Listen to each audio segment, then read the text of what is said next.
Estağfurullah. Anladım. Hele. Kartayıp kalganda çok göndürdüm de tey. Ha, Bir doğru canı var. İyilik verdiyse iyilik etti ama öyle takımda. ana. Ha ben azım minem. Ha. Her bir doğruydu. Ha. Kartayıp kaldı. Gel mingiz. Hadi var. Yürü. Yok ay. Hadi ya. Hani gördün mü? Şördü de şöyle öldü. Şördü de ağır. Göndür koyamında. Ha. Ben azım. Dedim oğlum kartayıp kaldım. Sen çöm hadi. Çöm degende özgeye. Tak çöm. Ana. Özgür mü lan de? Hatta hangarı. He. Ha. Emminem oldu var. Ay yani. Al da gittik. Alan ulakta. Ulakta deyin ki etsene. Torpa ulaktı. Ha. Götürüştüyü. Ha. Ulan da tek ulak olsa alıştıracağız. Ha. Ha. Tek ulak cirge düşüp kaldı var. Ha. O cirge var. Çak. Çak. Ayak. Tüm taştayım bayrağı.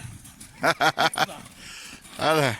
Bu yakacağından denk geldi. Ana. Öte akılda. Güzel be. He. Tek kulak catat şöyle. Ha. Hekkey!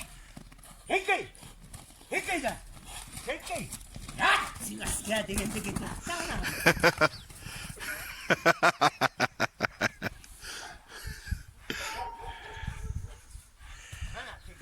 Bolda toygan toy suydusun.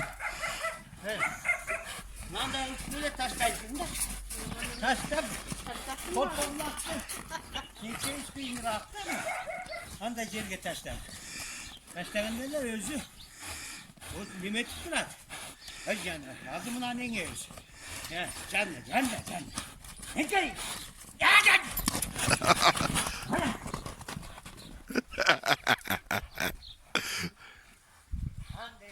Kanattakın.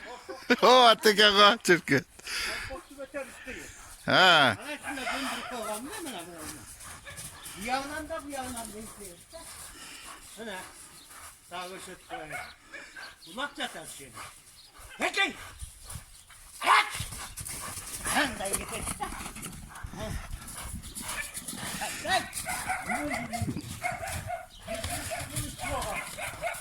Sen de getir.